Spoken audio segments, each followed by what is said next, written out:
Kimberly Reuter, your business advisor and supply chain expert, coming at you from my podcast, The Morning Mood. Good morning, my moodies. I hope you all are doing all right. That's what I named you if you haven't caught on the past couple episodes, maybe about 10 episodes or so. I decided that my audience needed a name, and y'all are in moodies. Welcome, my moodies. So, welcome. I'm glad you're here. I hope that you have been enjoying the episodes. We've had a lot of great guests. We've been talking about the beginning of Amazon, lots of conversations about supply chain, ocean freight, warehousing, all of it. Super excited to keep sharing all of this great information with you guys. So today I'm going to talk to you about feedback. It's something that's come up, as you guys know, everything I talk about came up recently. That's why it's called the morning mood. Is because it's something that's been on my mind recently or has come up, something I dreamed about. It woke me up in the middle of the night. That's what we talk about. But feedback has been a topic for a couple of months now. And so I want to bring it to the podcast and talk about it. So, what is feedback? Why are we talking about it? Well, if you don't work in the big corporate world, you may not have heard about this dreaded word feedback and what it is and what it was intended to do and how it started is that these were opportunities for people to let you know how you could do something better. That's what feedback started at. And way, way, way, way back in the day, we didn't have a lot of feedback back then. Feedback wasn't a culture, a corporate culture at the time.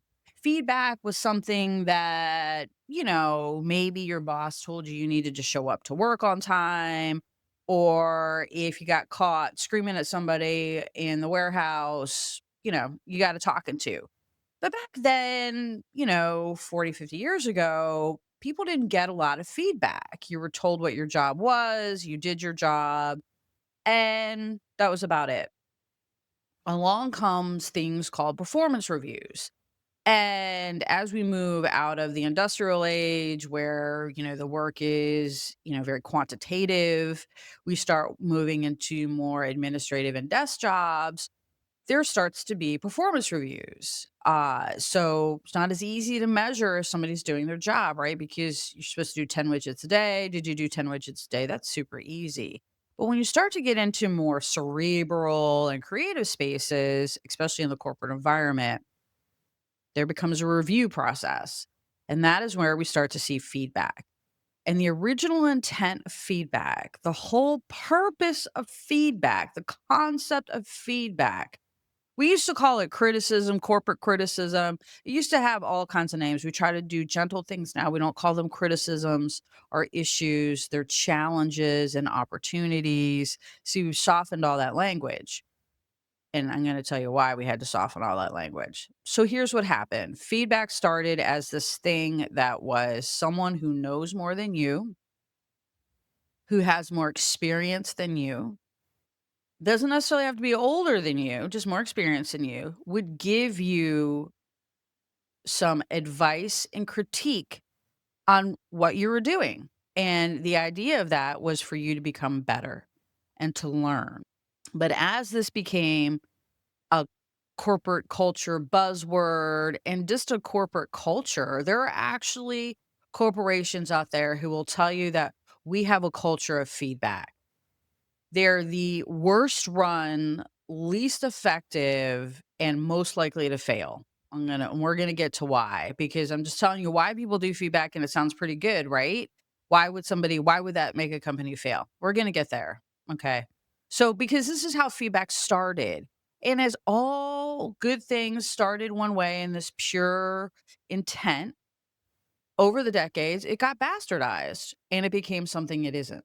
So now what it has turned into is we have cultures of feedback and we have people and we have employers and employees who thrive on feedback. And that's actually all they're focused on is feedback. And when feedback becomes toxic, when feedback becomes a place of manipulation and power, and just like jargon, it can and it will You will start to very frequently hear people say to you or say out loud to other people, feedback is a gift. If you're in an environment and you start to hear all the time, well, feedback is a gift. Well, feedback is a gift. Well, feedback is a gift. You have a toxic feedback environment. And this is why. I'm going to go back to the original intent and purpose of feedback. The original intent of feedback, as it all started, was to measure whether or not an employee was doing their job, tell them that they were not doing their job, and give them an opportunity to start doing their job. That is the whole original intent of feedback, critiquing, all of that stuff, so you could learn and do better. That is the intent of feedback. When you create a corporate culture of feedback, you lose all of that. Because when people start running around saying feedback is a gift, and that is their justification, excuse, whatever it is, it's become toxic because feedback is not a gift. And here's why. You picked out your gift, right? It's something I wanted. I asked for it. That's a gift. And when feedback is presented to you in that way, hi, I would like some feedback on what I've done here. Hi, could you please review my document to make sure that it makes sense? Can I bounce this idea off of you? Can I get some of your time to talk about a theory that I have? When you receive something out of those conversations, that is a gift. You asked for it. You asked for feedback. You asked for criticism. You went to someone who you appreciated, who you respected, and who you wanted to be part of your game, right? You're inviting them onto your field. You went to that person and asked for their time and their thoughts. And we're going to do a couple episodes on feedback. So we're going to get into receiving feedback in addition to giving feedback. Right now, we're just setting the table for feedback because I got some messages for you receivers out there too. Okay. Yeah, I'm looking at you.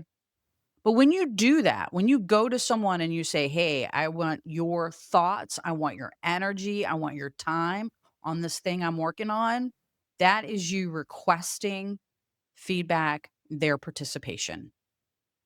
And that's the other thing about feedback. Feedback requires participation. You can't just sit on the sidelines. Now you're just an armchair quarterback. Welcome to Sunday afternoon. Yeah, that's it. Just like you and whatever, millions of other people. You ain't got nothing of value. Feedback requires participation. Get in the arena. That is what good feedback is about. So, feedback, when you start to hear, well, Kim, feedback is a gift. Fuck you. It's not. If I didn't ask for it, it's not a gift. Gifts are only things that you request. All the rest, surprises, bullshit, mind games, power plays, all of it. So when you hear over and over and over again, well, feedback is a gift. Feedback is a gift. You have a toxic feedback environment. So, the purpose of feedback, we talked about this. And when feedback is used in the right way, when you create a culture of true feedback that is focused and directed towards making the company better, making the customer better, and making the employees better, it is an entirely different look, feel, and everything. The other thing that we're going to talk about as part of this feedback thing is forced ranking. We're going to do an episode on that. So if any of you out there who have not worked in a big corporate environment may not know what forced ranking is. For the most part, I think most companies don't use this anymore. If they do, they don't talk about it. And even when we were doing it, we didn't talk about it. So what is forced ranking? Force ranking is the process of taking every employee in your company and putting them through a grid. on their performance. Are they a high performer, a low performer, high potential, low potential? Different companies have different ways that they grade people. But the point of the forced part of the forced ranking is that you have to get rid of 10%. Now, different companies have different percentages, but 10%. So the forced ranking exercise is intended to show your least performers, your lowest performers, and continue to raise the bar. That is the point of the forced ranking. So and a lot of people confuse this. I'm actually a fan of forced ranking. I'm going to be honest with you. It's not a popular opinion. I know that. But I'm actually kind of a fan of forced ranking, especially if you're working in a high stress, high productivity, fast paced environment. You can't have a weak link and you can't have a slow poke. So I'm actually a fan of force ranking. It can get ugly. I'm not going to lie about it, but it is effective. So the whole point of force ranking is that you identify 10% of your workforce that is not making it. And why that gets scary for people is that you have to identify 10%. That's the forced part. You have to. You can have all really great performing people on your team. But if you got 10 people, one of them's not doing great. You have to do it. You have to find a low performer. Originally, when force ranking came out, you also then had to fire them. That was part of the process. It was a culling process. Initially, forced ranking was culling. You identified your least performer and you got them out of the company so that you could bring in more fresh, better talent. Highly effective, extremely painful, very stressful on the leaders because you have to go in there and defend your people. And let me tell you something, the smaller your team, the harder it is. I am a huge fan of small teams. I believe in small teams. I thrive in small teams. I only build small teams. I don't like big behemoth teams. I'm not an empire builder, never have been, never will be. I would rather get all the work done with 2 people than with 100 any day of the week. It's just better. But force ranking is really hard on a small team. You got 10 people, one of them's got to go. It's hard. It's a difficult exercise, but it is extremely effective. And this is directly tied back to feedback because part of the force ranking is that you can't fire somebody if they didn't know they were doing bad. You feeling me? This is where feedback became a big thing in cultures, in company cultures. Because legally, you have to give me the opportunity to improve. And back to the original intent of feedback, the original purpose of feedback was to be able to measure things that were not quantitative and make sure that people were performing and to give them feedback so that they would perform because we couldn't count widgets. Not all about widgets anymore. Did Dave do 10 widgets today? No. Billy did 12. Dave's slacking. So that's where feedback came from. And that's where feedback evolved into as a practice and a purpose is this forced ranking. And this is how this ends up looking. You're getting feedback. Hopefully you're getting good feedback. We're going to talk about what good feedback is. You're giving an opportunity to improve and you're doing that every day. You're getting better at your job. You're growing. That is the point. That is the purpose. Your purpose. All right, I'm going to talk to the itty bitties out there for a minute because I keep bumping into y'all. And I'm going to just say this. Your purpose when you get a job is to learn and get better. Just because you got the job does not mean you know everything. No, it means somebody saw potential in you that you could learn and become a bigger person. Just because you got the job does not mean you're now CEO of the company or that you're entitled to that. Your purpose as an itty bitty, first job, second job, maybe even your third job, maybe even your fourth job. You know what? I'm just going to stop right there. Always, your job is to learn.